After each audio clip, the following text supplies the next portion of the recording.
इचलकरंजी शहरातील रेणुकानगर झोपडपट्टी परिसरात असलेल्या तेजा ट्रान्सपोर्टच्या गोडाऊनमध्ये घरफोडी करून मोठ्या प्रमाणात सुताची बाचकी व बॉक्स चोरी केल्याच्या गंभीर आरोपातून 4 संशयित आरोपींची न्यायालयाने निर्दोष मुक्तता केली आहे। या प्रकरणात आरोपींच्या बाजूने ॲडव्होकेट लाजिम दस्तगीर मुजावर यांनी प्रभावी युक्तिवाद केला।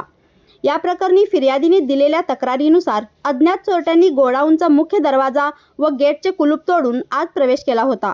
त्यानंतर 16 सुताच्या बाचक्या आणि 5 सुताचे बॉक्स चोरीस गेले होते। या प्रकरणी शिवाजीनगर पोलीस ठाणे इचलकरंजी येथे गुन्हा नोंद करण्यात आला होता। तपासादरम्यान पोलिसांनी संशयावरून सागर सपाटे, रियाज मुसडगे, सुनील माने व अरविंद कोरवी यांना अटक केली। त्यांच्या विरुद्ध भारतीय दंड विधान संहितेच्या विविध कलमांतर्गत दोषारोपपत्र न्यायालयात दाखल करण्यात आले। न्यायालयीन सुनावणी दरम्यान फिर्यादी, पंच व इतर साक्षीदारांचे जबाब नोंदविण्यात आले।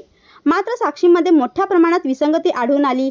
तसेच चोरीस गेलेल्या मालाची ओळख व मालकी सिद्ध करणारा ठोस पुरावा न्यायालयासमोर सादर करण्यात आला नाही।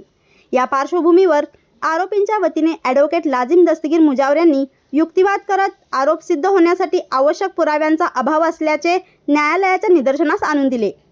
उपलब्ध पुरावे संदिग्ध व अपुरे असल्याचे निरीक्षण नोंदवत माननीय न्यायालयाने सर्व आरोपींची निर्दोष मुक्तता केली।